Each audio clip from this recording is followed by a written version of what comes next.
Hello viewers, আসসালামু আলাইকুম। আমি বরাবরের মতোই আপনাদের নিকটে আবারও সুন্দর একটি ইনফরমেশন নিয়ে হাজির হতে পেরেছি। তো আপনারা আজকে এই ভিডিওটি সম্পূর্ণভাবে দেখবেন। আমরা তো দৈনন্দিন এই মোবাইল এবং এই হ্যান্ডসেটগুলো ব্যবহার করে থাকি। সাধারণত আমরা এই অ্যান্ড্রয়েড সেটগুলোর মাধ্যমে আমরা ইন্টারনেট ব্যবহার করে থাকি। আর ইন্টারনেট ব্যবহার করতে গিয়ে আমরা বহু ধরনের অ্যাপস ব্যবহার করে থাকি। বিশেষভাবে আমরা যে সমস্যার সম্মুখীন হয়ে যাই, কখন যে আমাদের এই অ্যান্ড্রয়েড সেটগুলোতে ভাইরাস প্রবাহিত হয়ে যায় আমরা সেদিকে কোনো খেয়ালই রাখি না। কারণ আমরা তো YouTube, Facebook, imo, WhatsApp, Instagram, Twitter এই যাবতীয় সহ গুগল ক্রোম ব্রাউজার ইত্যাদি ধরনের ওয়েবসাইটগুলো ব্যবহার করে থাকি। আর এই ব্যবহার করতে গিয়ে আমরা জানি যে অনেক ধরনের অনেক ওয়েবসাইটে আমরা প্রবেশ করি। আর এই ওয়েবসাইটে প্রবেশ করার কারণে হয়তো আমাদের অজান্তে আমাদের হ্যান্ডসেটটির প্রবলেম হয়ে যায় বা ভাইরাস আক্রান্ত করে ফেলে।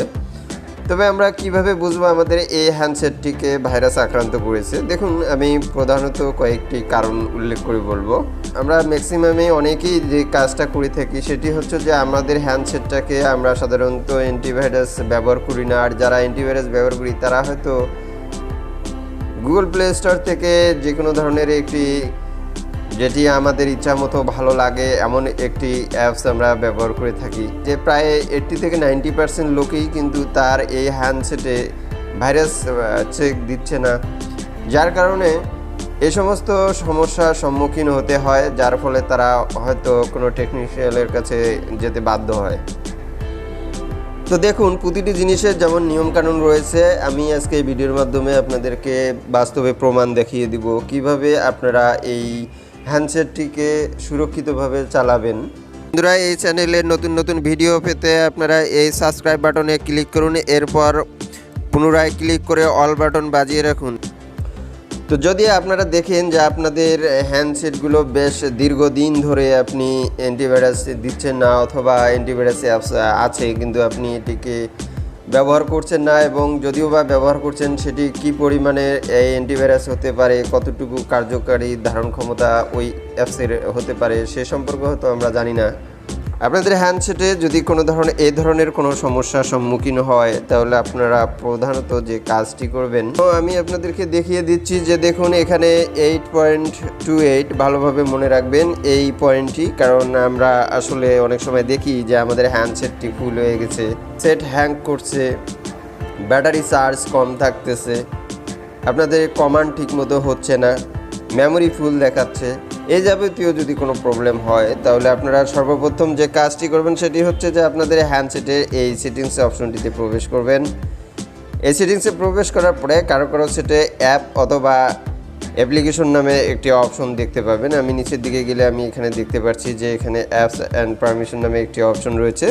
তো যাদের সেটে এই অপশনটি রয়েছে তারা এখানে যাবেন, আর যাদের সেটে এই অপশনটি নেই সেখানে হয়তো শুধু অ্যাপস রয়েছে অথবা অ্যাপস ম্যানেজার রয়েছে, আপনারা এখানে ক্লিক দিবেন।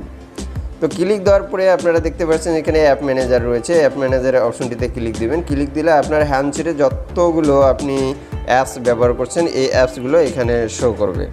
তো দেখুন, এখানে লোডিং হচ্ছে। লোডিং হওয়ার পরে আমরা দেখতে পাচ্ছি আমার এই হ্যান্ডসেটে যতগুলো অ্যাপ রয়েছে এই অ্যাপগুলো এখানে শো করছে। তো এই যে এমবিগুলো আমরা এখানে ইউজ করছি, এই ইউজের কারণেই কিন্তু আমাদের হ্যান্ডসেটের মেমোরিটি ফুল হয়ে আসছে। সো কাজ হচ্ছে যে এই অ্যাপসটিতে যদি কখনো ভাইরাস থেকে থাকে তাহলে অবশ্যই এই ক্লিয়ার ডাটা করার কারণেই কিন্তু ওই ভাইরাসটি এই অ্যাপস থেকে রিমুভ হয়ে যাবে। তো অনুরূপভাবে আপনারা যদি এখানে দেখুন আরও অ্যাপস রয়েছে, আমি যদি এভাবে পরপর এগুলোকে ক্লিয়ার ডাটা করে দিই, এরপরে কমান্ডটিকে আমি ওকে করে দিলাম। তো দেখুন, ক্লিয়ার ডেটা করার পরে আমরা এখানে দেখতে পাচ্ছি যে আমাদের এখানে এমবিগুলো 0 হয়ে যাচ্ছে।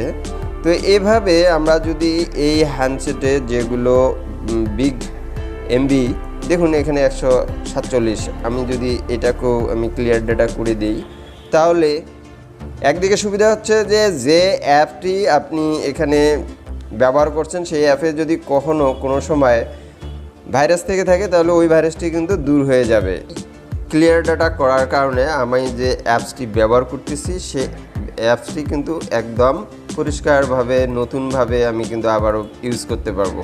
তো এভাবে যদি আমরা এই ডাটাগুলোকে ক্লিয়ার করে নেই তাহলে এবার একটু খেয়াল করুন। এবার আমরা ঠিক এই ফাইল ম্যানেজারে এসে এইখানে দেখতে পাচ্ছেন আপনারা যে 8.28 ছিল, এখন কিন্তু 6.5-এ চলে এসেছে। তাহলে এটা নিশ্চিত আপনি দুটি উপকার পাবেন। এক হচ্ছে যে ভাইরাস থাকলে দূর হয়ে যাবে, দ্বিতীয়ত হচ্ছে যে আপনি স্টোর ডিভাইসটাকে বাড়িয়ে দিচ্ছেন। হ্যান্ডসেটের মধ্যে আরেকটি করে অপশন দেওয়া থাকে, একটি করে অ্যাপস দেওয়া থাকে। সেটি হচ্ছে যে দেখুন এখানে আই ম্যানেজার নামে একটি অ্যাপস দেখতে পাচ্ছি। আমরা যদি প্রতিটি হ্যান্ডসেটে এরকম আই ম্যানেজার থাকে, যদি না থাকে তাহলে আমরা এই গুগল প্লে স্টোর থেকে করে নেব। আর যাদের আই ম্যানেজার এই অ্যাপসটি রয়েছে আপনারা এখান থেকে এটিকে আপনারা স্টার্ট করে আপনারা স্ক্যানিং করে নিতে পারেন। দেখুন এখানে অটো স্ক্যানিং হচ্ছে, আপনারা চাইলে এভাবে স্ক্যানিং করে নিতে পারেন। বন্ধুরা এই আই ম্যানেজারে আসার পরে আমরা এখানে দেখতে পাচ্ছি, দেখুন এখানে আমার এখানে সিকিউরিটিতে একটি রিস্ক দেখাচ্ছে একটি আইটেমে। তো আমরা এই অপশনটিতে ক্লিক দিব। এভাবে ক্লিক দেওয়ার পরে যখন এই স্ক্যানিং করবে, স্ক্যানিং করার পরে কোন সমস্যাটা, দেখুন আমার এখানে একটি সমস্যা দেখাচ্ছে, সেটি হচ্ছে যে কাইনমাস্টার অ্যাপ্লিকেশনের মধ্যে একটু প্রবলেম দেখা দিচ্ছে, যেটাকে আমরা ডেঞ্জার হিসাবে আমরা চিহ্নিত করতে পেরেছি। অ্যাপসের মধ্যে ভাইরাস আক্রান্ত হয়েছে, তাই আমরা যদি চাই তাহলে এই অ্যাপসটির গায়ে ক্লিক করে আমরা এখান থেকে আনইনস্টল করে দিতে পারি। তো আমি এভাবে সেটটিকে সুরক্ষিত রাখার জন্য আমি এটিকে আনইনস্টল করে দিলাম। দেখুন এরপরে দেখুন এখানে সিকিউরিটিতে টিক মার্ক রয়েছে এবং আমরা এখন পরিষ্কারভাবে বুঝতে পারলাম এখানে যেহেতু সাকসেসফুলি রিমুভ দেখিয়ে দিচ্ছে। তো এভাবে বন্ধুরা আপনারা হ্যান্ডসেটে সাধারণত এই অ্যান্টিভাইরাস চেক দিবেন এবং কোনো ধরনের প্রবলেম হলে সেটিকে সলভ করে নেবেন। দেখুন এবার কিন্তু আমার এই হ্যান্ডসেটের মধ্যে এটিকে ফোন প্রোটেকশন দেখাচ্ছেন। তো দেখা হবে পরবর্তী ভিডিও, সে পর্যন্ত ভালো থাকুন, সুস্থ থাকুন, আল্লাহ হাফেজ।